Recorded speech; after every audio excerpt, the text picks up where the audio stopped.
Do you think you even make the 10 years, man? You're already 90, so how would you even make that? Well, the thing is, like, you get older while you're recording this podcast. I think we all get older while we're recording. Yeah, but I mean, he gets older faster. Older. I think it has to do with black holes somewhere in space.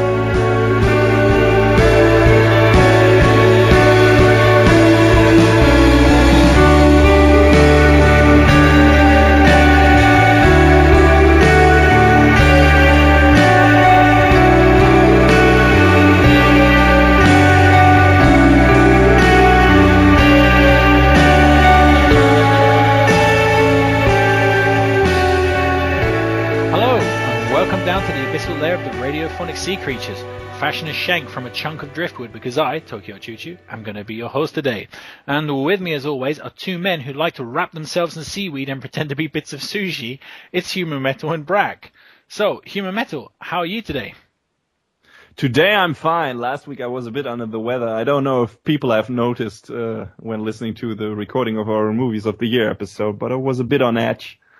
But now I'm tent, I'm rested, I'm ready to give this old town a wedgie again. So, yeah, let's do that. Let's hit off the show.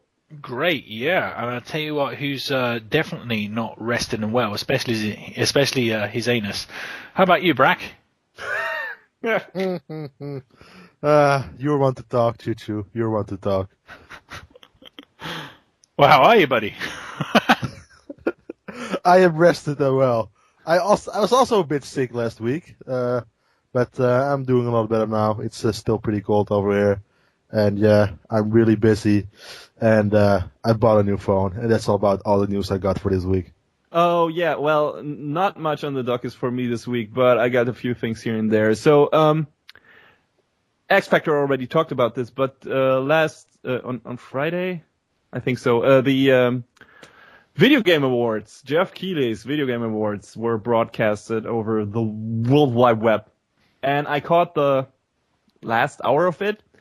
And on the X Factor, the guys were harping on it and was like, it was embarrassing. I couldn't watch for more than 10 minutes or something. And the last hour was actually pretty okay, I gotta say. It was, it wasn't stellar or anything, but they got some people from the industry out there and did some nice presentation and didn't, do too much advertising or promotion shit from sponsors because, Geoff Keighley basically paid for this thing out of his own pocket. Really? Yeah, he's paid for it with like Doritos and Mountain Dew. Like all stacks of Doritos and Mountain Dew because Dorito Pope. Yeah, but especially if you compare it to the previous outings, like last year's VGX, which were horrendous. They were super entertaining because, what's his name? Joe McHale from Community and stuff. He was just, taking the thing and riding it right into the wall. It was like amazing. It was like a train wreck filmed by Zack Snyder, like a really slow motion train wreck. Yes, that's what it felt like. He was antagonizing everybody, and you could just see Geoff Keighley's face, just his fucking mouth like moving into the southern direction. It was fucking amazing. He was so mad and I was like, well, what did you expect? You hired that guy and you know what he does, so whatever. But yeah, especially compared to the previous outings, Video Game Awards and the VGX, this one was much better. It was on a much smaller scale and it felt a bit more personal. And yeah, there were a lot of world premiere videos in there because, they get the people viewing by showing exclusive trailers. But aside from that, there was this very nice bit about the people who founded Sierra Games, who did all these old school adventures like King's Quest, and that concluded with the announcement of a new King's Quest game, actually. And that was a very, very nice bit highlighting the path of those people, this couple actually who found that studio and how what games they developed. And they actually got out on stage and took a Lifetime Achievement Award. It was great. I liked that stuff. That was pretty good stuff. That was nerdy video game stuff and didn't feel like, oh man, we gotta get viewers, we gotta advertise shit and stuff. That was really nice and paid respect to people in the industry who deserve that respect. And yeah, I love that. I like that a lot. And I hope the show goes even more into that direction. Last hour was okay, definitely. Yeah, and also the day after that there was like the PlayStation event. Yeah, And, right. The PlayStation experience. Yeah, it was decent. It had some cool indie games. It had Uncharted 4 gameplay, which looked great. Yeah. But there's one good Amazing. really good news thing coming out of it for both Choo Choo and me, and that is that Yakuza 5 is getting a Western release. Oh, Yes. fucking shit, really? Yeah, Well, that's it's not news. the next gen version yet. Like the Yakuza 5 is like the last game on like the last generation. So if you have a PS3, you can download it like next year somewhere. And they are Sega is finally doing what everybody was saying, like just put them out digitally and don't even bother with like a physical copy because Smart choice. yeah, so that's a smart choice and I'm happy. I really hope it works out for them, so we can also get like the next gen Yakuza games. Holy shit, roll me into a ball and stuff me up a fat skank's vagina. That is amazing news. Yeah. Well, Merry Christmas, I guess. Well, actually, I've got tons and tons of stuff on the docket, actually, because it was actually my birthday recently, and I got like tons of cool shit that people gave me, which is Grand Theft Auto 5 on PlayStation 4. So Grand Theft Auto 5 is absolutely amazing on the PlayStation 4. Watching the videos online of the new graphics and such like really don't do it justice. I mean, it's really something you have to play to kind of catch the difference. It looks absolutely phenomenal. The graphics have really jumped up, and it really feels like next gen. The first person mode is excellent. I do everything in first person. I basically, since I got the game, I haven't even switched into third person, not once. That's probably a lie, actually, but never mind. I specifically love the driving. The way the driving feels when you're actually behind the cockpit, it feels like Gran Turismo. It feels like they've somehow tightened up the controls of the driving, and it's absolutely fantastic. I do have a small anecdote which was absolutely fucking hilarious. So my daughter really loves Grand Theft Auto 5. She's 9 years old. But when she plays That is not a joke, people. When she plays Grand Theft Auto, she does innocent things. She likes it just to drive around and, enjoy the sandbox world, ride the She roller just goes to coaster. the strip club and pays prostitutes. But also, actually, we watched this gaming series together called Vanos Gaming. They have these absolutely hysterically funny GTA videos, which my daughter and I enjoy quite a lot, where they basically mess around, find all the glitches, and do loads of funny stuff in Grand Theft Auto Online. Actually, watching those videos is more fun than actually playing the game. But so she was with me when I got Grand Theft Auto 5. So I get control of Franklin the first time, just after the opening. You have the North Yankton scene, and then the credits come, and then you take control of Franklin in the open world for the first time. So I'm looking around for the first time, standing still on the spot in first person, and I hear a meow. I look down to the right. There's a cat. Like, I've never seen a cat in Grand Theft Auto before. Maybe it's new for the PlayStation 4 version. So I was like, wow, there's a cat there. So what do you do when you see a cat in Grand Theft Auto? You press the action button. So my character stamps on the cat. And my daughter's watching and immediately starts to cry. Oh, Daddy, why are you stamping on the cat? And I'm like, and the cat actually gets off the floor. I'm like, oh, no, it's okay. It's alive. See, it's fine. And then we watch as it runs onto the freeway and gets squished by a car. Nice. Oh my God, that's horrible. Hard life. Exactly. She just burst into tears, and I couldn't stop laughing. So, welcome to Grand Theft Auto, people. So that's really good. Things And we learned today. Choo Choo is a horrible parent. but yeah, that's Grand Theft Auto 5 on PlayStation 4 is amazing, and I thought I might get bored or be a little bit frustrated playing the shit that I've already played on PlayStation 3, but apparently not. The first person mode really makes a difference to how the game feels and plays, and you really find yourself finding very small details that you completely missed in the in the third person version, and the city just feels somehow more alive. Yeah, it's just fucking fantastic. So I'm having a lot of fun with that. Cool. The other things that I want to talk about this week is last week we did the movies of the year episode. So ironically, after recording that episode, in the following week, I literally watched 2 movies that would have hit that list and would have bumped off a couple of films. So that kind of sucks. So I finally got to see Interstellar. which I thought was great.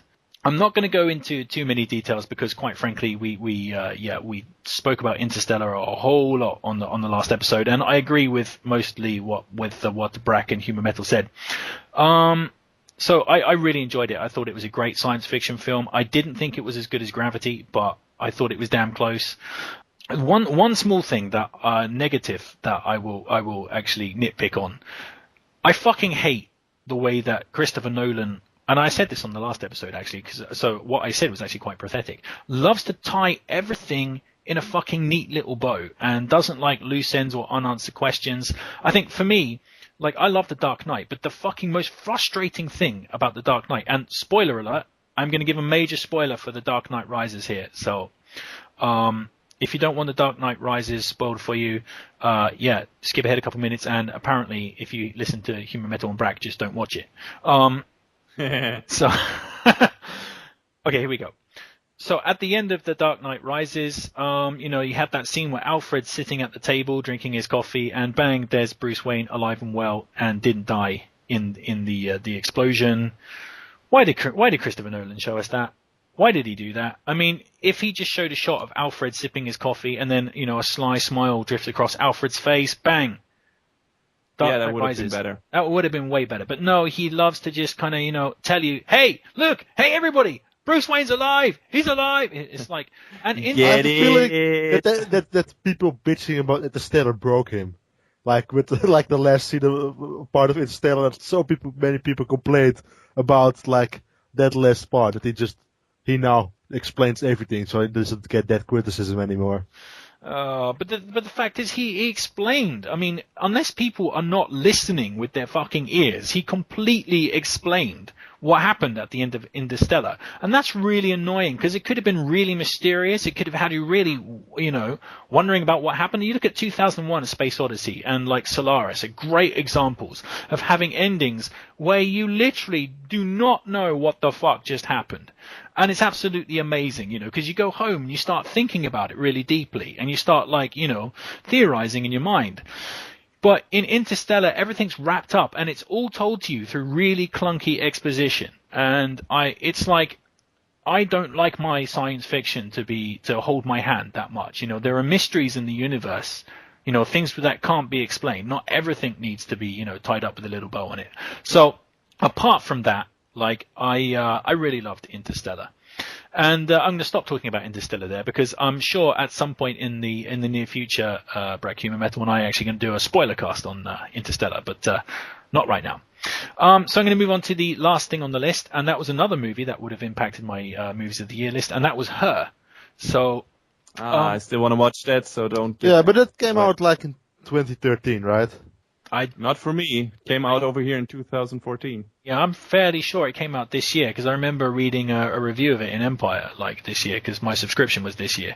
But anyway, release dates aside, for me, the earliest I could have seen it was this year. And that was a really fantastic movie, romantic and, kind of heartbreaking and had deep questions about, the nature of love and societal acceptance and the march of technology and the simple question of what happens when a machine and a man fall in love and the expansion of AIs. And it is one of those movies that had so much great stuff in subtext and metaphors. It's one of those movies that kind of just sends your mind spiraling after you watch it, and to all the different themes of the movies. I don't know if Spike Jonze created it to have that many subtexts, but the result is just a film just laden with small details and subtext, and just it really truly makes you think. And some of the situations you find yourself getting emotionally invested in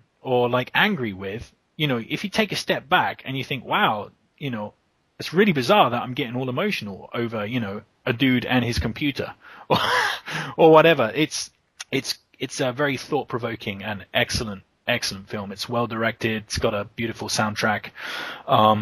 It's just amazing.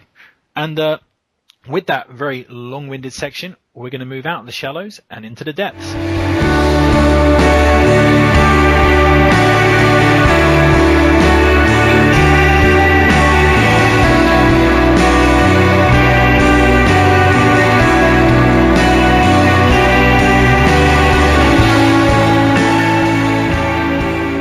welcome back to the depths. So, it's Game of the Year time. So, our Game of the Year, actually, here on the Radiophonic Sea Creatures is a little bit different from usual Game of the Year outlets, in the fact that we kind of torn up the rulebook a little bit. And, yeah, we're going to go a more personal route. So, our Games of the Year, the only rule that we've had is that we had to have played them for the first time this year. So the games actually could come from any year, just we would have had to have personally played them this year. That is the only rule for the Game of the Year conversation we're about to have.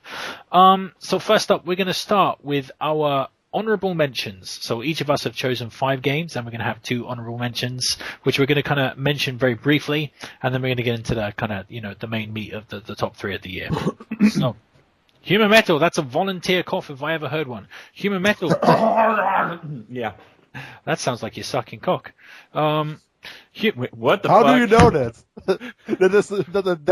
That's the sound that Human Metal makes when he's sucking cock. How do you know that? Also, if the prostitutes you frequent make that noise while they're sucking your cock, you should change brothels, man, because that is a pretty shabby place then. And those need to get looked at by some doctors. So Human Metal has obviously never heard of the 2 beautiful words in the English language, deep throat. So, Was that one informant in the X-Files? Something like that. I think it might have been. Human Metal. Please, take it away. What's your honorable mentions? The first one on this list, guess pretty much obviously, is something from this year. Super Smash Bros. For Wii U. I have not played the 3DS version, so only the Wii U version is on this. New characters and stages are fun.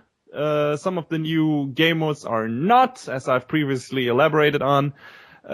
Specifically that the one I want is not in there for some fucking reason other than Sakura being a dick and hating my guts. But other than that, it's a fun game. It's what you'd like to have. I think too many people complained about that game mode on like a German forum, and that's why he he took it out. Yeah. Surprisingly solid online experience as well, which is very nice. This is definitely one of the things I was hoping for. After Brawl was such a disappointment in that regard, like most online experience on the original Wii. But fun game, and I'm looking forward to playing it a lot more. And the other game in my honorable mentions is, of course, Final Fantasy XIV, A Realm Reborn.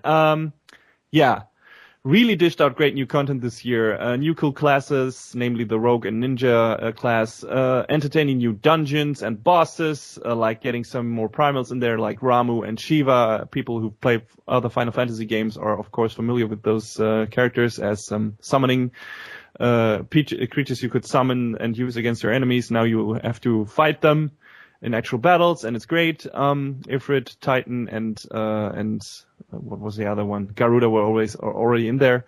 Yeah, good stuff. Entertaining battles, especially if you play with friends. Very strategic battles, and fun. The fact that an MMO is actually keeping me engaged for such a long time speaks stronger for the qualities of this game than anything else. So, WoW couldn't do it, World of Warcraft, but Final Fantasy can for some reason, so I guess get something going for it. And I'm definitely looking forward to the big first expansion coming in 2015, which is Heavensward, and that promises a lot of more fun and new interesting areas. Definitely stoked for that, and those are my honorable mentions. So how about you, Grak? My honorable mentions are The Witcher 2, Ascendance of Kings, and I tried to play this game on 360, but my 360 died when I was like halfway through. But somewhere this year, I started over again, and this is just like a great RPG. I played on my new PC, so I could put all the settings on high, which was pretty fun, and it made me really excited for the next Witcher game. But it's just a really great like open world RPG with a really good story, and it's like a lot of the similar tones as like Game of Thrones. The other game on my honorable mentions list is Oli Oli, which is a 2D skateboard game, and it came out this year. And the reason I put it on there because I've played this game throughout the entire year. Like last week, I still played like a level from it because it's just the perfect 5 minutes to go like game. If you have like 5 minutes left and you want to do something, you can play like a level of this, of a couple of levels, and have a lot of fun. And that's about it. Ollie Ollie Ollie always reminds me of that kind of British children's song, Ollie Ollie Ollie, tits in the trolley, balls in the biscuit tin. When you're sitting on the grass with your finger up your ass, your balls go ding-a-ling-a-ling. Okay. No? If you say so. I take your word for it. Nobody knows that song? Doesn't sound comparable at all. No, why would we? We didn't grow up in the UK, you dumb bastard. Oh, that's why you guys suck. Anyway. Not cock, though. The man does protest too much. So, my honourable mentions would be first, The Binding of Isaac. So, The Binding of Isaac was a really great PS Plus game that I downloaded. It's kind of sick and twisted. It's got a lot of themes in there. If you a lot of dark themes, if you were willing to kind of delve into that stuff, and if you're not, it's just a really good top-down roguelite shooter. Everything changes, so the game is never the same. You're always finding new crazy power-ups. For example, my favorite one, as I've mentioned on the previous episode, was called the Dead Eater's Longness, where the father's foot would just like crash through the top of the screen and like kill the enemies. I just had a lot of fun with that. I finished Monty Python style. Yeah, exactly. It does look like a Monty Python foot, actually. Maybe that was on purpose. So I actually finished the first run where you do the first 4 floors and defeat the end boss, and then it keeps getting harder and harder. I haven't sustained my playtime in the game, but I'm going to go back to it at some point and give it another bash, see if I can complete it again. It's just really fun. Yeah, it's just a really fun downloadable title. The other thing on my list would actually be FIFA Soccer 2009, so a really fucking old game, but that game is the first soccer game I've played for many, many, many, many, many years. I think the last time I properly played a soccer game was ISS Pro back on the PlayStation, and FIFA Soccer 99 all the way back on the N64. So I think soccer games... International Superstar Soccer 64 for me. Yeah, I mean, that see, old school style. Yeah, mm-hmm. The old men. But it was interesting to see how soccer games have kind of... evolved and come along, so I really enjoyed playing that. Of course, the reason barely they have evolved, barely they didn't change all that much. No, not too much. That's got to be true. They've still got the same faults, which I'll get into in a second. But the reason I picked that up, of course, was this year's World Cup. So I was all in a fever about soccer. Whoa. Oh, bad joke. I picked it up for like $1 or something, and I played so much of FIFA Soccer 2009. I'm not kidding. I played 2 full fucking seasons, like 2 years worth of soccer games, including all league matches, all cup matches, and in the second season I went to like the European Cup. So I can't even like tell you the amount of hours I put into that. It was stupefying. I had the same problem that I used to have with old soccer games, as Brack was saying, limited progression in that when you get to a certain point playing a soccer game, you gradually up the difficulty setting, and then eventually you're playing on the hardest difficulty setting, and when you hit that level of skill, you just can't lose. Like, it's actually impossible to lose. So you're playing the hardest team in the league, like Manchester United or whatever, I'd win, a good old 5, 6, 7-0. Playing the weaker teams, you're looking at 16-0. So in the end, it's just like, I can't play anymore. It's just, it's the computer's just not up to snuff. So, but I put so much time into it and had a shit ton of fun with that, and I got it for $1. So, what more can you say? So with that, we're actually going to move into the main meat of the topic, and that is going to be the top 3 games of the year. So I do believe Brack's going to go first. So Brack, why don't you tell us about Wolfenstein: The New Order? Yes, Wolfenstein: The New Order. And I was actually kind of disappointed that it didn't win any awards at like the Video Game Awards like last weekend, because it actually had like a nomination for Best Story, which it deserved, because even though this is a game about shooting Nazis on the moon, and shooting Nazis like in the 50s, and it's a game about shooting Nazis a whole damn lot, which is always great. But besides that, it also has like a pretty emotional story, and it actually really pulls that off pretty well. And that's kind of funny, because they also have like a lot of but in between like the breakneck action, it also has like a lot of slower moments where they just like build atmosphere, and that's just a great goddamn game. The best thing is that it's just everything I want from a video game. I want a good story, and I want to have a lot of fun, and this brings both of that.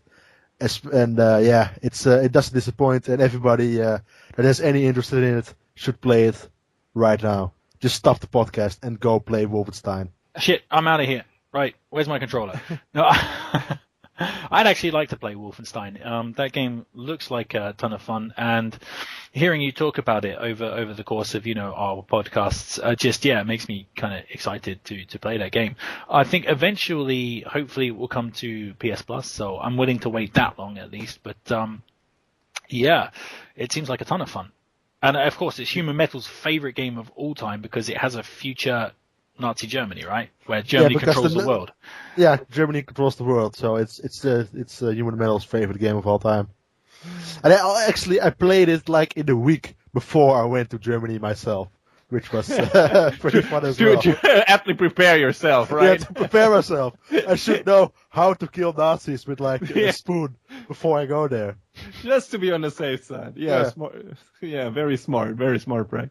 Yeah, I wanted to play the game. I didn't get around to it, and I didn't pick it up. And the Steam Winter Sale was still a bit too pricey for me. But I'm probably gonna get it on the next big sale, which is probably summer. It looks super interesting, and I didn't know that the story was good. That's actually great to hear. But it just looked like it would have fun gameplay, enticing enemies and stuff like that, and good villains and shit. So definitely want to check it out. Sweet. So there you go, Wolfenstein: The New Order. And next up on the list is actually one of my games, and that would be Batman: Arkham Origins. Yeah, Batman: Arkham Origins, I think I played in January. I think it was released maybe October last year, but yeah, I played it in January. It was my first big budget game that I picked up. It was really good fun, Batman: Arkham Origins. Of course, it wasn't as good as Arkham City, and arguably not even as good as Arkham Asylum, but I still enjoyed the shit out of it.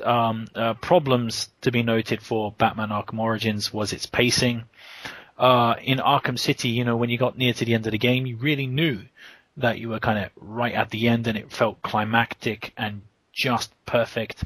But in Batman: Arkham Origins, when the end came, I was like, oh, shit, that was it? That's the end boss? Oh, okay. So it caught me completely by surprise that it was kind of winding itself up. But aside from pacing issues, just fantastic. Some of the boss fights in it were phenomenal. I particularly remember the boss fight with Deadshot. Deathstroke, yeah, that's the guy. The first big one. Yeah, that was an amazing boss fight, and I had. Yeah, definitely. It was just amazing. I had a ton of fun with that, and the gameplay was as tight as ever. I didn't experience many of the glitches that people complain about, and I just had a whole shit ton of fun running around as Batman, ripping shit up, and I enjoyed the story, apart from the pacing issue. So yeah, just really great game. Yeah, I actually started playing it last year. Or was it this year? I'm not sure actually, but yeah, I didn't finish it for some reason or another. I liked the beginning, and then got lost into the side missions, and for some reason didn't continue. Though I did like where they were going with creating, setting up the Joker storyline and stuff like that. And like you said, the first fight against Deathstroke was amazing. Was like a neat combination between cool QuickTime events and actually interesting counter gameplay and stuff like that. A lot of people had problems with that fight. I read that in the internet when the game came out. Like a lot of people were really struggling with beating Deathstroke. Like, brutal first fight. How can you make that the first boss fight? And yeah, it was hard, but it was also very satisfying. Yeah. Once you got him. So, I'm fine with that. Lauren probably would have to say one thing about this, because he hates boss fights in general. So he probably hates that one with a passion. But yeah, I don't get that sentiment at all. I think that was very, very, demanding, but also very rewarding battle. So yeah, great. I don't know if the rest of the game has stuff like that as well. And I'm definitely gonna try to get back to it. Just for some reason I dropped off. Did you fight the electrocutioner Human Metal. Yes, I got the Titan gloves. So Yeah, that was a pretty funny fight. Yeah, that was fucking hysterically funny, especially that because was. when I saw that character, the electrocutioner, for the first time, I was like, wow, these other guys are cool, and that guy totally sucks. They're really scraping the barrel with that guy, and then they just made an amazing joke out of it. It's just fucking fantastic. Yeah, that was great. I agree. How about you, Brack? How did you feel about Batman Arkham Origins? I also finished it this year, and I had a good time with it. It's a lot of fun. It's not as good as the other ones, but it's still Batman. It's still a Batman game with the same type of gameplay, so it's still pretty great. I was kind of disappointed that they made it again all about the Joker in the end. And while I think Troy Baker was pretty great as the Joker, he sounded almost as Mark Hamill. You barely noticed it. Yeah. I was hoping for this game to focus on one of the other villains as their main villain, and not about the Joker again as the main villain. Yeah, me too. I mean, when they set up Black Mask, I thought, oh, cool. Yeah, I don't really know this villain. And then, spoiler alert, he turns out to be the Joker. It kind of sounds a little. And I don't really get why they're doing this, because this game is not, catering to. Well, it's catering to the mainstream audience, but it also doesn't matter to them, I guess, who the villain is, as long as it's the set pieces are good and the gameplay is engaging enough. So why not go with a different villain? I don't know. Don't they have any other stories in store but Joker stories? I know he is Batman's strongest villain, but I mean, why? Even in Arkham City and Origins in Asylum, you were thinking they were going for a different bad guy in between, but in the end, it was like you said, it turned out to be all the big scheme of the Joker again. So I don't know why they're doing that. They always finish with the Joker. Yeah, exactly.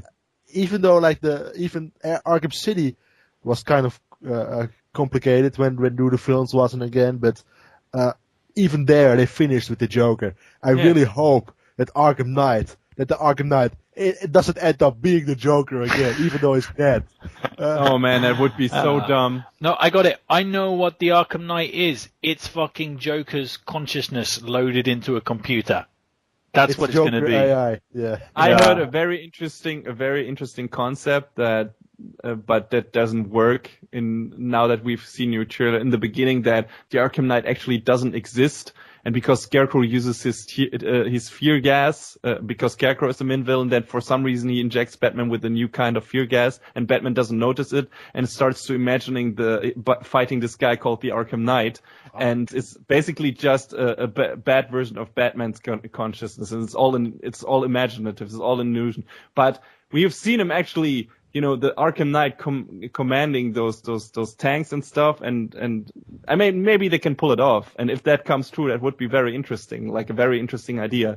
But I don't think that's actually a valid theory that's gonna happen. I would like to be proven wrong, because that would be the most interesting thing they have done in terms of a villain. But it's probably just gonna end up being Robin.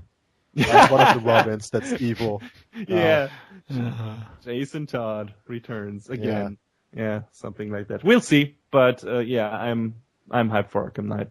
And with that, we're going to move on to the next game on the list, and that's going to be one of Human Metal's. So, Human Metal, why don't you tell us about Mario Kart 8?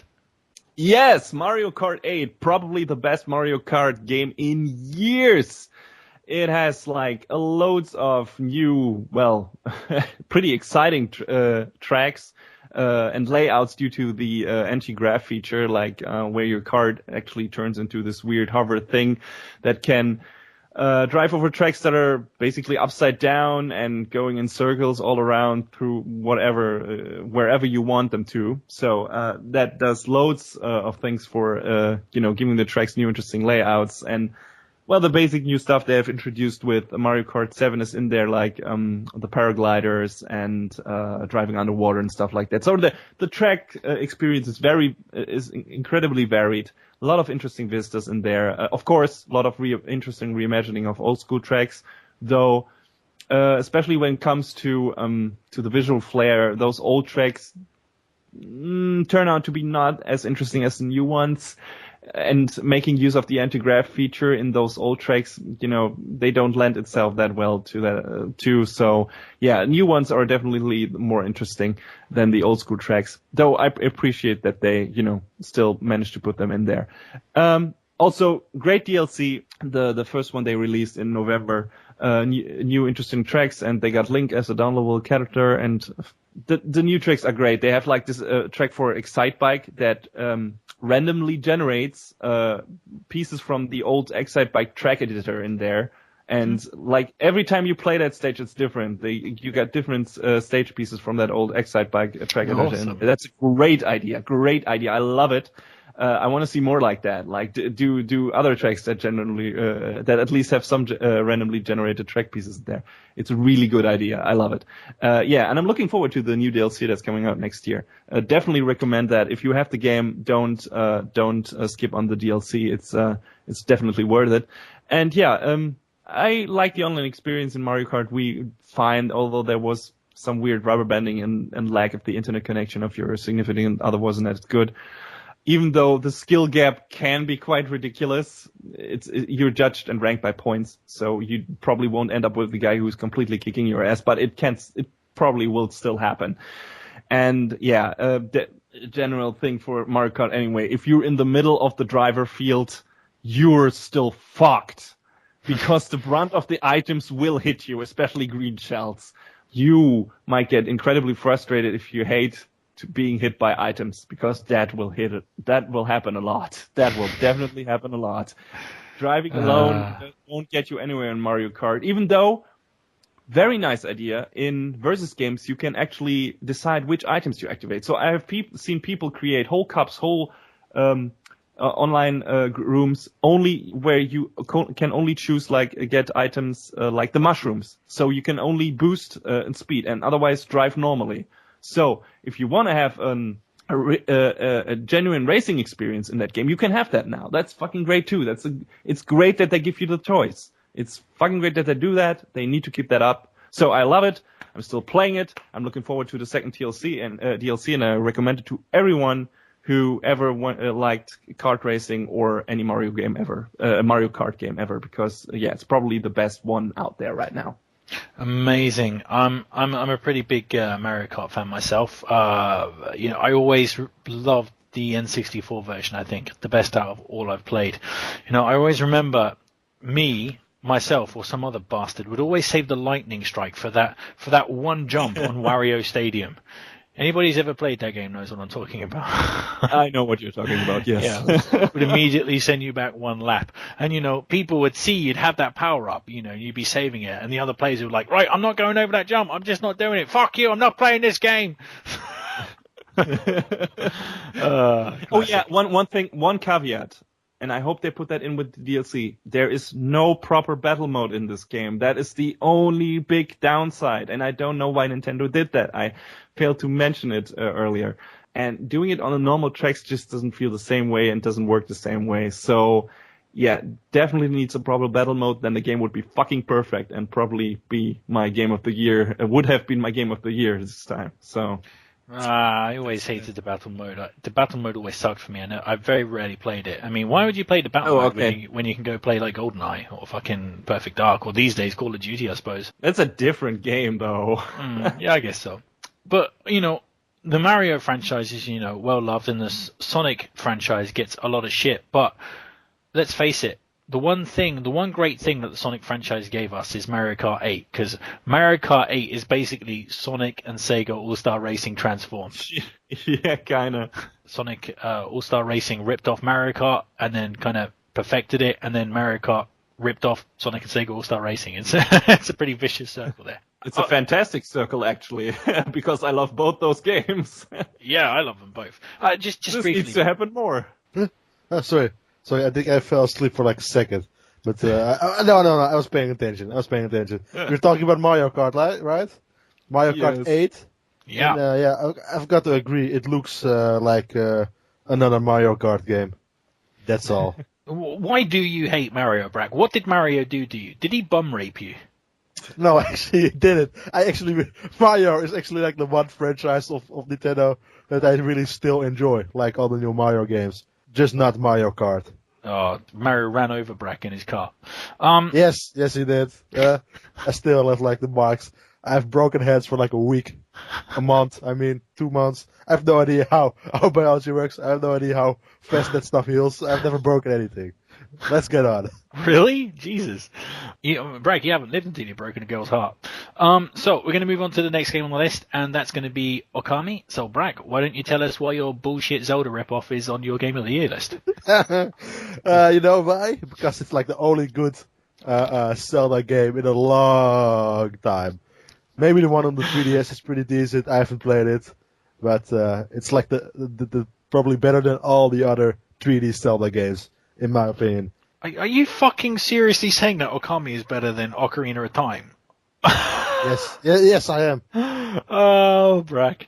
I like it better than Ocarina of Time. I like a bold statement, but you're welcome to elaborate on that, so please do so. Young boys. Because with Zelda, I'm getting kind of tired of like the same type of environments and the same type of...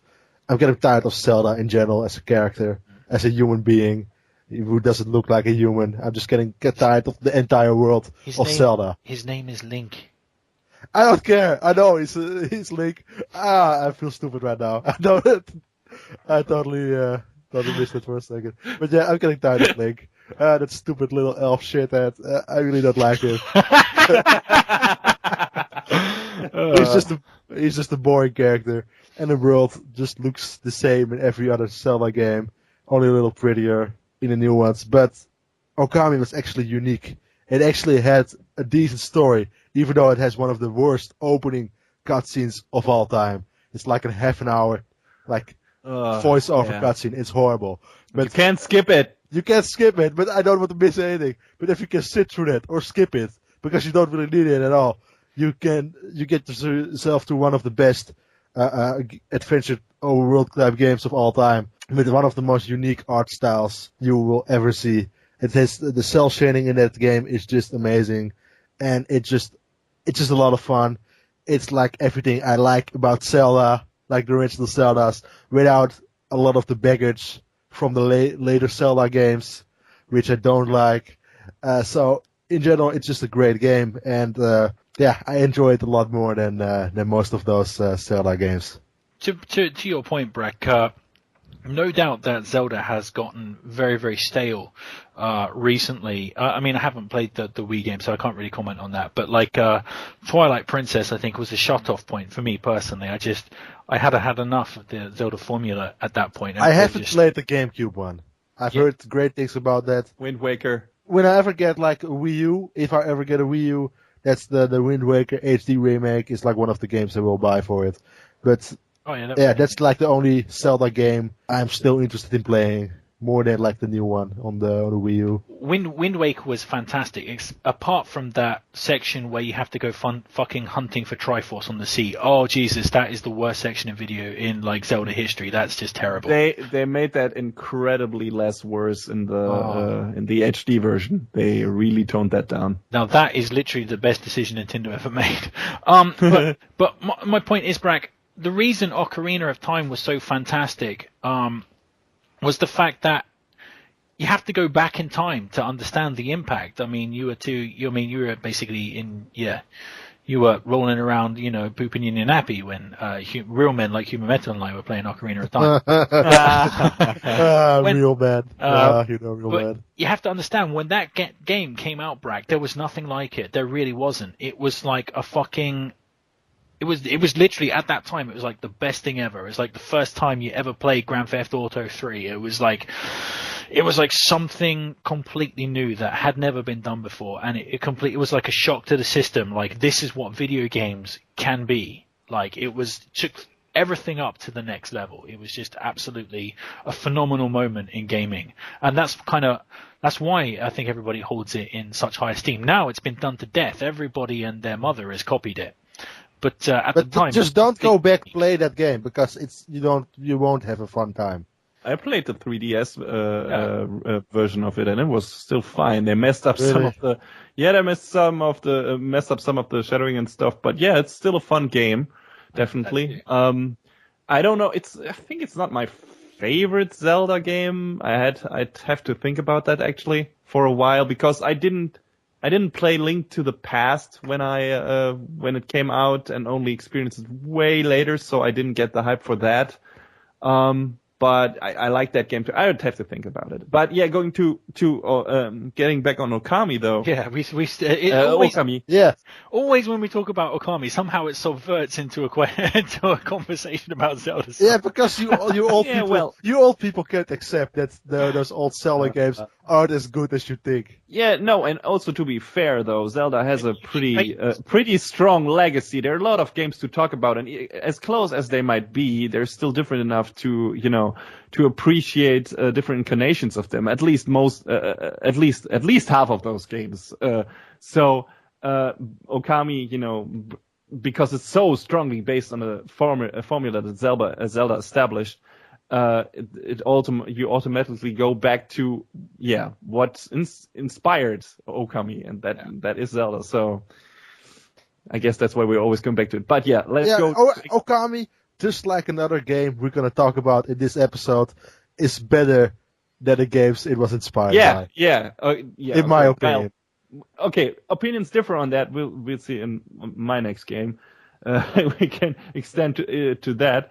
But yeah, I loved Okami as well. It's been years since I played it. I want to revisit the HD version that came out for PS3. But yeah, what you said at the beginning is slow. It's true. I would actually extend that to the first entire area of the game and the first boss fight. It's a kind of slow start, and can see when you're like in the village in the beginning and the tutorial level you're doing, if people get a bit, frustrated with that, I can see that too. Zelda does that too, that it starts you out in the village, but I felt that it got you to the interesting part much faster than Okami did. See, I think the opposite. I think that most Zelda's games start so extremely slow. Jesus. Okay, it feels like every talking scene in Zelda is like directed by Zack Snyder. Like, well, slow motion I guess we had to get into details and maybe keep that for another show, because that would really, really, really, really like blow up this episode way too much. Yeah. That's what I felt when I played Okami. Like when I was like, okay, get to the point. But when it got to it, and the first area isn't that big. It's not like, oh my god, you play 4 hours like in Final Fantasy 13, and then you finally unlock the real game after half of you already played half the game. No, that's not what happens. But yeah, I definitely like the game more after you get past that first area. When it like open up, you get to a different part, and then the new soundtrack starts playing when you run over the field. Oh my god, I loved that shit. It was amazing. And yeah, the bosses are creative. And I liked the ideas they put in there, that putting some sci-fi elements here and there into Japanese folklore and stuff like that. Great ideas. Of course, because you play a fucking wolf, and I like wolves and dogs and stuff. I love that you can do that, and the battles are fun. Definitely, the battles are definitely much more fun and deep than any of the Zelda games. I have to admit that. It's in that regard, it's a completely different game and much more enticing. And it could have been a bit more challenging, but yeah, it was still interesting enough and varied enough that, yeah, definitely the battles in Okami are much better than anything that Zelda has to offer.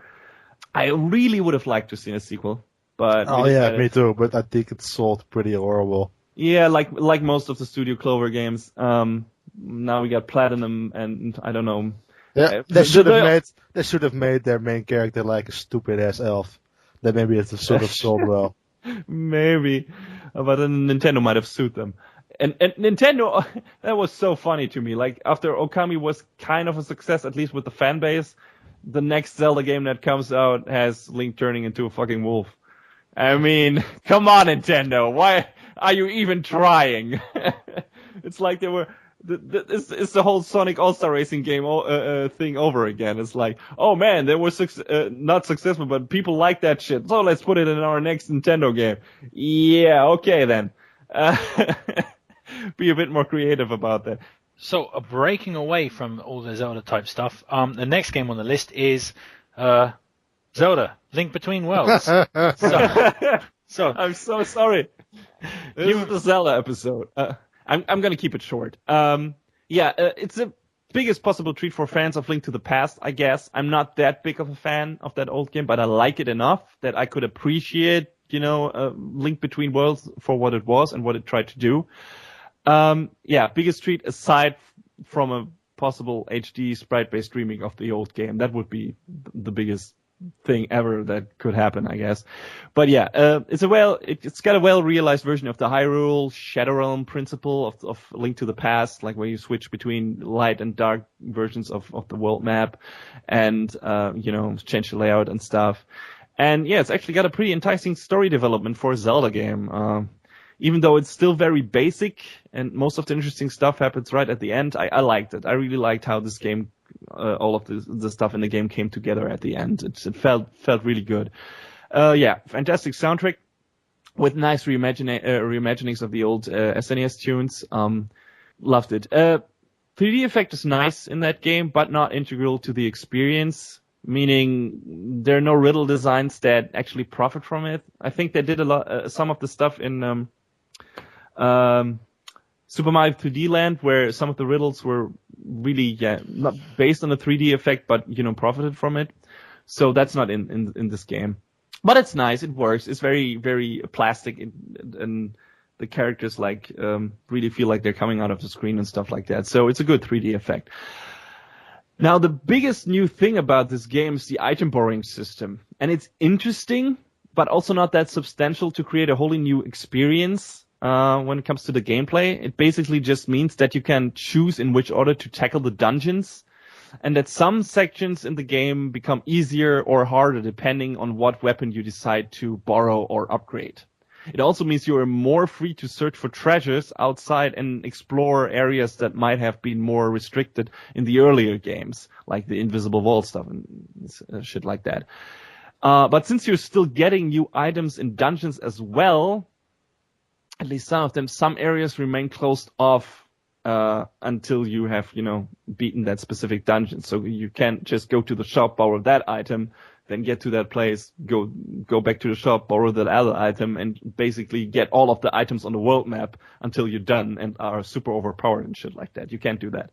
So A Link Between Worlds was definitely a nice sequel to Link to the Past, and a very good Zelda game, probably the best since Wind Waker. Yeah, pretty much, I guess. And I didn't even like Wind Waker that much when I played it, so I probably would rank it higher. But yeah, I definitely recommend it if you have a 3DS and like Zelda-style games. And yeah, that's why it's on second place for me. I would love to play Link Between Worlds. I'm a big fan of the original Link to the Past. It was even now, one of the best, probably even the best top-down, action adventure game that was ever made. It's just a real genre-defining game. It's absolutely fucking amazing. Unfortunately, I don't have a 3DS, and it's unlikely that I'm going to pick up a 3DS. And the 3DS isn't universal, so I can't even buy an English-speaking version to play on my daughter's 3DS, which kind of sucks because when that game was announced, I was like, yes, I'm totally going to play that on my daughter's 3DS, and then it was like, no, not universal. Fuck. But yeah, man, it's one of those games that it's going to be destined to be one of those games I'd always love to play, but unfortunately never get around to actually playing. So how about you, Breck? Any interest in Link Between Worlds? Probably not. Yeah, actually I am. Whoa! It looks like it could be fun. It looks like it doesn't start with 20 hours of talking with Zelda. No, it's right into the action. There's very little dialogue in the game, actually. That's how I like my Zelda games, right in the middle of the action. But yeah, it looks fun, but I probably won't play it anytime soon because I don't own a 3DS, and I probably won't buy one in the coming year. Yeah, fair enough. I like my women like I like my 2D Zelda games, with very little dialogue and maximum action. Yes. Damn it. That's what he paid for. So we're going to come on to my number 2 game of the list, and that is going to be Destiny. So yeah, Destiny was a pretty great game.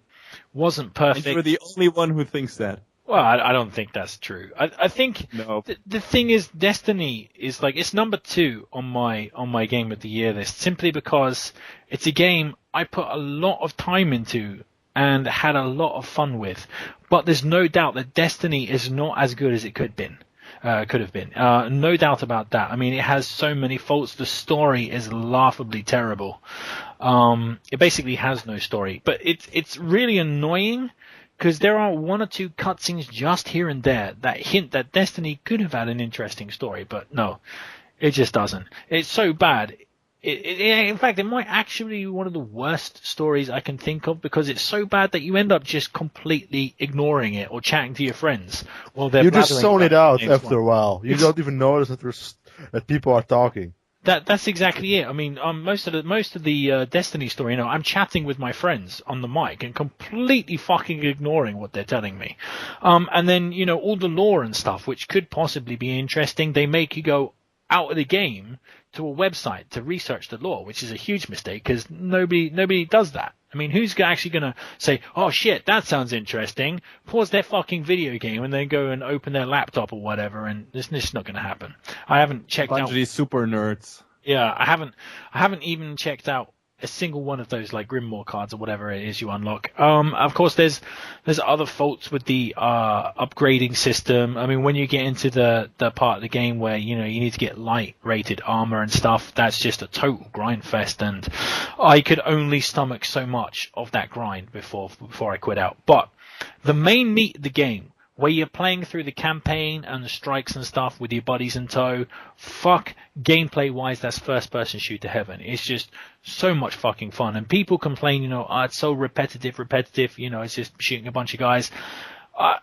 It is, yeah, totally. I totally agree with that, but I just had so much fun. The game mechanics are tight. It's got that verticality type thing where you can use the double jump to get up to different levels. It's just, the weapons have great feedback. Just throwing a grenade while jumping, I've mentioned it a few times, that's just so much fun. The superpowers work really well, and ultimately, no matter what else can be said with that, the time I spent playing with my brother or playing with Abijam or playing with Brack was just insanely fun. I mean, just one of those games you play it and every few minutes you're laughing your ass off about something. And it's also one of those games, bizarrely, that the harder it gets, the more fun it gets as well. I mean, when you really have to dig in, fight really fucking hard to get through.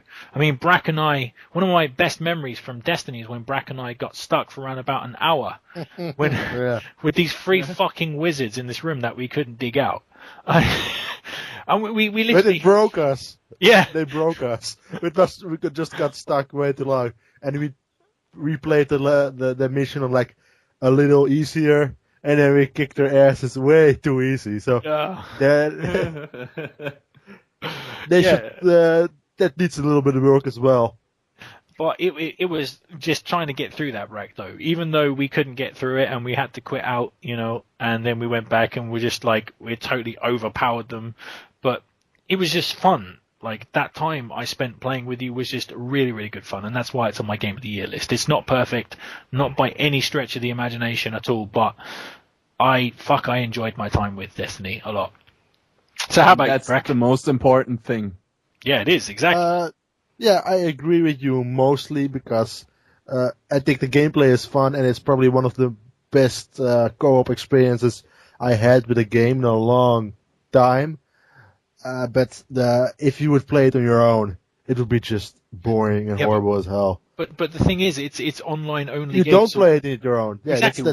Why the fuck would you ever play that game without a friend in tow? I mean, I just wouldn't do it. I have no idea. There's probably people that do that, but they shouldn't, because no. Yeah. Just no.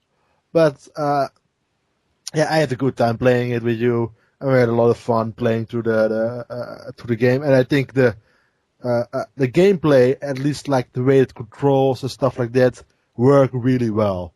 And like some of the anime AI is pretty good as well. The environments can be kind of repetitive and boring, and the story is just non-existent. Like, it just doesn't make any sense, and it's just boring and forgettable, and I still have no idea who the main characters are called, like at all. No. I know that Peter Dinklage is in it, and that's all I know about the entire story. And his performance sucks. Yes, it sucks. I think the story is just so... It's not even bad enough that you can make fun of it. No. Except for Peter Dinklage's performance, which is bad enough that you can make fun of it. But besides that, it's just... the story is just non-existent. But you don't play it for the story. You play it to have, like... have fun with your friends while shooting some enemies that are ripped off from other games. Yeah, totally. Mostly their own games, Halo. Yeah. Either Peter Dinklage doesn't, really do how to do voice acting instead of normal acting, or he just doesn't give a shit about games, because apparently in the new Telltale games for Game of Thrones, he's doing the exact same stale performance. So, and that's a role he is accustomed to. So he should know how to play Tyrion. So, yeah. That's his fucking I don't know what's up character. Yeah, I don't know what's up with him. I don't know if he just loathes playing, lending his voice to anything else but serious drama acting, or I don't know. It's weird. I guess so. I think on one of the X Factors, Brent was saying, there's a difference between being in a studio with a microphone and being actually on the set in Game of Thrones, probably. Yeah, might be it. Or he just doesn't give a shit. I don't know. Yeah, either way, his voice acting is terrible. But one thing I will say about Destiny, though, it's on my Game of the Year list, but frankly, I'm done with Destiny. Me too. So they have the expansion. The year is almost over. 10-year plan. No.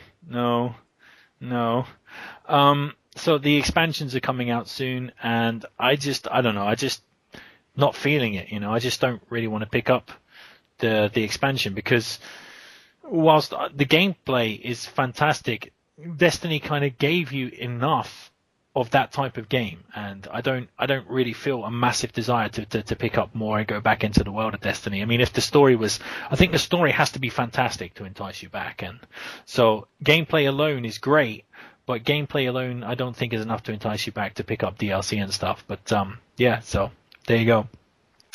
So coming on to the next game on the list, Brack, why don't you tell us what is your personal Game of the Year? My personal Game of the Year isn't even a single game. It's just the DLC for a game. And it was just so good that I would put it on like my number one, which is the Left Behind DLC for The Last of Us. And if you heard last year's Exit Assembly, you know that The Last of Us was my Game of the Year back then. And they gave it the DLC this year, which is focuses on Ellie and on her story, and it's a bit of a prequel, and it's a pre-sequel in a way, like Borderlands. It really focuses on the friendship between Ellie and Riley, which is the girl she knew and liked before she met Joel. And their relationship is really sweet, and like most of the game doesn't even focus on combat. It's focused more of you and her exploring like a mall that's like broken down, and they just have fun with like they go to like the Halloween store and have fun with the mask and stuff like that. And it feels a lot like some of the more indie games we've gotten recently that don't really focus on gameplay, but more about like story and experience.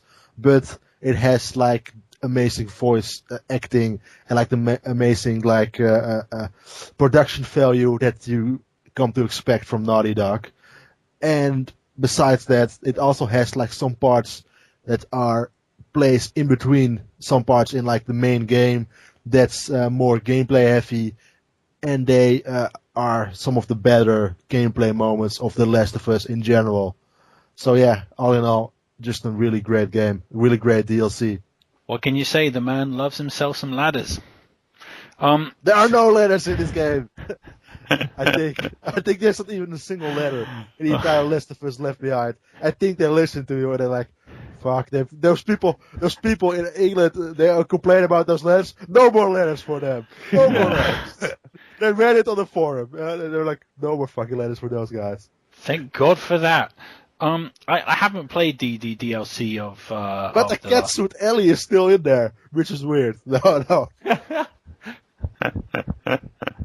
I haven't played the DLC for The Last of Us. I quite liked the main game, The Last of Us.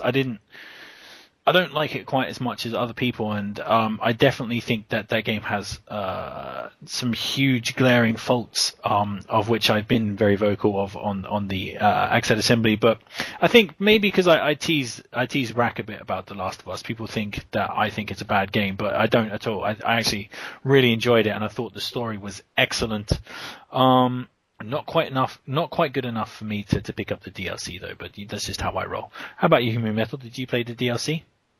No, I haven't. Like Bragg, this was Last of Us was of course my game of the year last year, and for some reason I don't know, I totally forgot that the DLC actually came out. This is super embarrassing.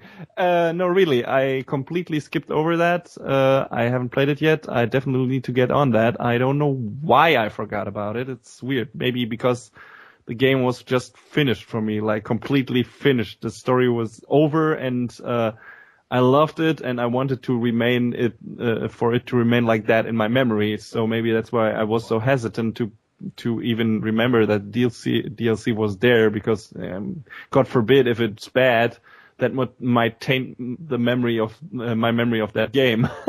But I'm glad to hear it's really good, so I'm definitely gonna pick it up. And yeah, I hope they don't turn the game into a franchise after they're done with Uncharted 4, do a Last of Us 2. Or if they do just use completely different characters, I hope they're done with these characters at least. I don't always think that's a good way of thinking, they should make a sequel. I mean, just to make an arbitrary sequel. I think they really need a good, solid idea behind it, because that's what made The Last of Us so fucking special. I mean, even I thought the story, I've got no complaints about the story of The Last of Us. I really believe that moved video games onto a whole different plateau, especially action related. The story cannot be faulted. I really hope Sony is smart enough to think just give Naughty Dog all the money and just let them do whatever they want, because it's gonna be great. It's gonna be the Game of the Year awards, and it's gonna be profitable for us. So just don't force them to do anything. Yeah, like I said, that's why I hope they don't turn it into a franchise, and just keep the game as it is, unless they have a really, really good concept for a sequel, and hopefully with different characters. I think the story with the previous characters is done. I mean, the DLC has a prequel bit, and that's okay, sure. Just keep it like that, because I think the ending to that game is perfect, and I want to leave the rest to my imagination. I don't want to be told, like in your previous rant about Interstellar, what's up now and what's gonna happen, because I wanna try to think of that myself and imagine that myself. I don't want to. Yes. The devs do that for me.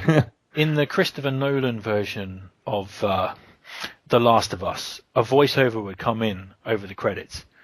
Yeah. And Joel and Ellie lived happily ever after. Yeah. Oh no, it's a Christopher Nolan film. They don't live happily ever after. It's like, and they died sadly and alone.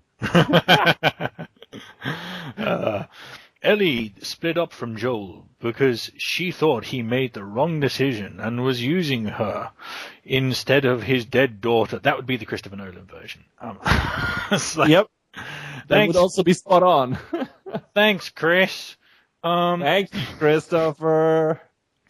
So we're going to move on to what is, I guess, kind of the Radiophonic Sea Creatures Game of the Year. Brack might disagree, but Human Metal and I both agreed that the following game would be, Game of the Year, and that would be Shovel Knight. So, why don't you dig into the details, Human Metal? Oh, that's nice. Thank you. So let's start with a little story here. Back when Mega Man 9 and 10 were released, when they continued the series on PSN and Xbox Live and shit like that. Jesus Christ, those games were brutal, just as a side note. They were, and they were good games, but I also talked with some friends of mine how, while I was happy that they were going back to the old games. I wish they'd also bring more of the new stuff in there and improve, basically not just the graphics, but also the graphics beyond what the NES was capable of. Some nice effects here and there, better animations, but still keep the style and feel of the old games intact. Shovel Knight realized this perfectly. You got the really classic sprites that could be directly lifted from the better-looking NES game, but there's so many nice graphical touches in there that would have just not been possible on the original hardware, like loads of parallax scrolling, more fluidly animated, bigger sprites, more enemies and projectiles, etc. on screen without slowdowns, shit like that. If you like the graphical style of the NES games, this game will probably make you jizz a lot. Like, Jesus Christ, wipe up the screen, man. Add to that, so much stuff. It's got super tight controls. Except for the obligatory ice stages, but that's a given. You always get the feeling that your character does exactly what you want when you want him to do it. None of this super weird spongy movement shit or sluggish, whatever you want to call it. I don't get why you can change the button for a secondary weapon, but not for the downward shovel thrust. But that's a really minor gripe, because the game controls so well on its default setting that the option is not really needed. I'm just wondering why they put the one in the thing in there and not the other thing, but maybe I missed something too, I don't know. It's got a stellar soundtrack, chiptune soundtrack by Geoff Kaufman, or maybe better known by his internet alias Vert, who has done a lot of remixes on OC Remix before he got big, who at least since this game has become the god of chiptunes to me. I mean, holy fuck. Almost every track in this game is fantastic, especially the first stage theme that, couldn't kick more ass if it wanted to. Gets you right into the action. It's fucking amazing. But also the more relaxed or somber tracks like the town theme, or whenever Shovel Knight is dozing off into Dream World after finishing a stage. I especially like how every boss in the game has his own tune, and it's like this heavily remixed version of the corresponding stage theme. It's amazing. The Mega Man games needed to do that, and I'm sad they didn't. Maybe Mighty No. 9 will. But yeah, I fucking love it, and I can't stop listening to it. And yeah, speaking of Mighty No. 9, I wish this game in its beta had some compositions like that got me right up like that. But so far it has nothing that is even comparable. So, well, we see how that turns out. Also, the story, while basic, is very engaging and has a very satisfying arc for the hero. Yeah. I would like to talk about one specific scene, but that would mean spoilers. So maybe another time.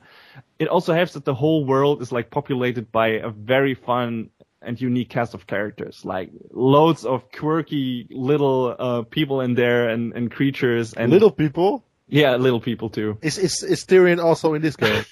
Is Peter Dinklage also doing an 8-bit voice? And we almost got through the whole show without being offensive. Thank you, Brack. Hey, you started it. Oh, I did. Okay. Thank you. It's fucking great. I love pretty much every character in this game, like the adventurers who come across on battle, and the fun bits with this one guy who wants to get obtain all the hats in the world, and yeah, definitely. But stuff like that, fucking great. This weird giant whale creature, so many endearing and don't talk about Choo-Choo like that. Fun characters in there. I gotta. So credit where credit is due. The only points of critique I could offer are the kind of useless armor upgrades. There's pretty much only one that you'd actually want to use, max 2. And the ridiculously difficulty spike in New Game Plus right after the end of the final dungeon, or the pre-final dungeon, whatever you might want to call it, all due to a certain mechanic. You can get health drops in the game. They're like these plates that have giant chicken on them, like in the Castlevania games. And in New Game Plus, those turn into bombs, so you don't get health. They do something similar to the Mega Man games, and big surprise, in the end of the game where there's this boss rush, where you have to fight all the bosses. Yeah, that was pretty easy in normal mode, but... Yeah, and you get health pickups in between those fights, but obviously, in New Game Plus, those turn into bombs, so you have to beat all the bosses without a health. There is something, I don't know what's based on. Sometimes there are health pickups. I've seen Let's Plays of it, long plays of it, where they get health pickups. I don't know if it's randomized or if you get them or after specific bosses, but most of the bosses you have to beat without a health pickup. And it is incredibly difficult because you take also more damage in New Game Plus. So if you want to have a good time, play the game, and you have to play the game on normal first, but if you go to a friend and he's like, hey, you want to play Shovel Knight, and he has already unlocked New Game Plus and wants to do that first, don't make that your first experience. No. Don't do that. No. Because that's definitely for the hardcore people, and I'm looking forward to seeing speedrunners tackle this in coming Awesome Games and Quick Marathon or stuff. But yeah, that should be entertaining. But yeah, the final part of the game in New Game Plus is absolute hell. Absolute hell. Very frustrating. Other than that, the game is downright perfect to me, and I really hope they will do a sequel. Maybe with some nice co-op function in there. Like the final boss fight gives you a hint what that might look like. And if they do it via Kickstarter again, this time I will fund the shit out of this. Like seriously, like go as high as I can go in terms of tiers and bonus shit, because I really, really hate myself and regret missing out on the first game because I love it so damn much and I did not support it. But yeah, Tutu, what was your experience with the game? Well, much the same as you, Human Metal. I thought it was perfect in pretty much every way. Coming from the background of growing up in the NES era and playing all those games, it's really like the perfect NES games. I mean, it's probably the best 2D platformer action game like ever fucking made, in my opinion. It's absolutely perfect. When they started making all these kind of retro reboots and, remakes and stuff, this was the game that you always imagined when you download them, and yeah. And it just basically puts everything else that was released in this current generation as a 2D platformer into sharp relief, because it just decimates everything that has come before in this particular generation. It's absolutely phenomenal. The controls, the music, the graphics are all perfect. The story, like you said, is absolutely phenomenal. I never thought a 2D action platformer could make me cry, but Shovel Knight made me shed a tear at a certain moment, which is probably exactly the same moment that you're probably alluding to, Human Metal.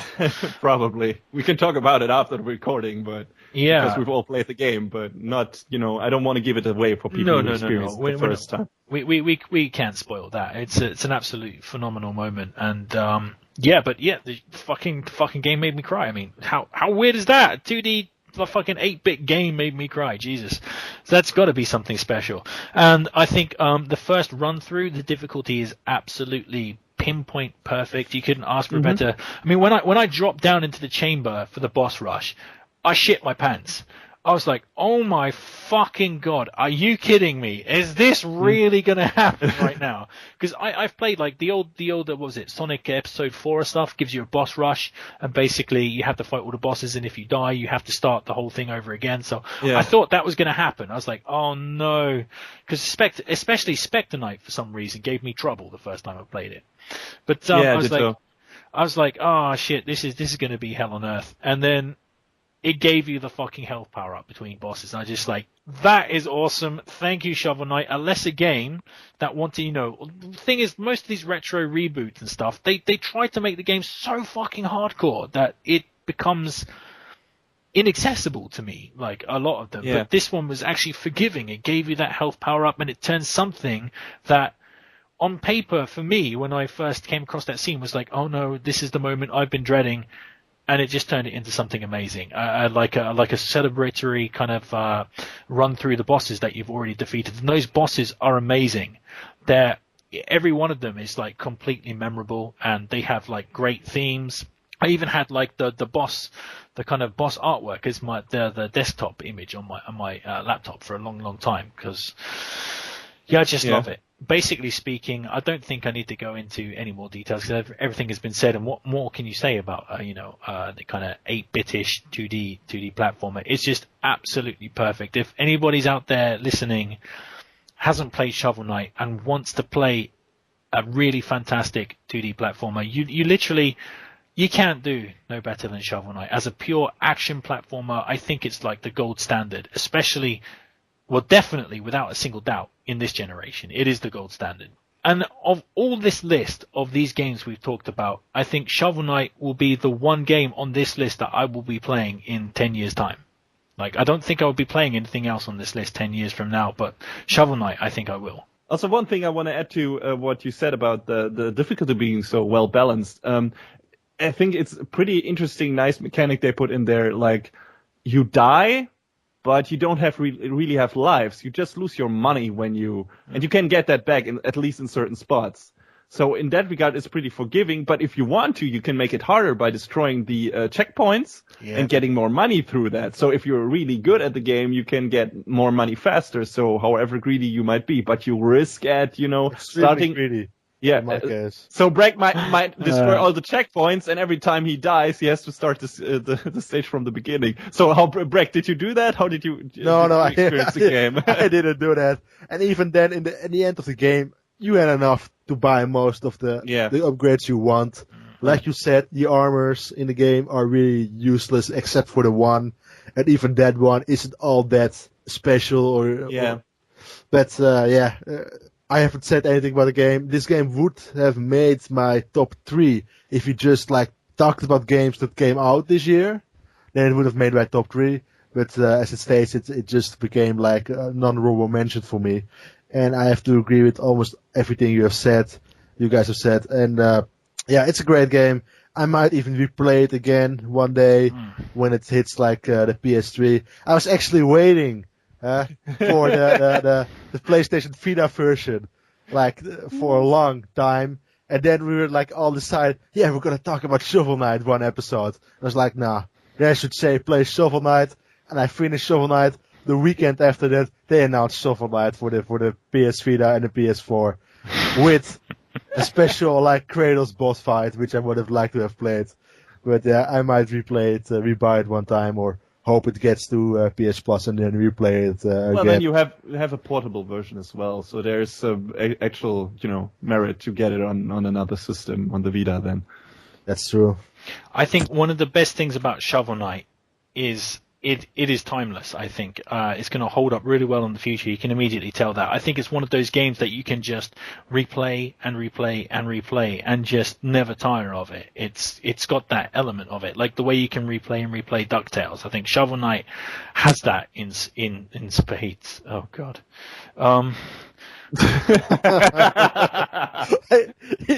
I didn't see that coming. No, I don't think even he saw it coming. It just happened. So that's our opinions on the games of the year. But what was your opinion, oh valued listener? So shout out in the comments section, and we'll hear you. And that about wraps up this week's visit to the ocean floor. So please join us next time a conga reel gives you the stink eye. Until then, this is the Radiophonic Sea Creatures.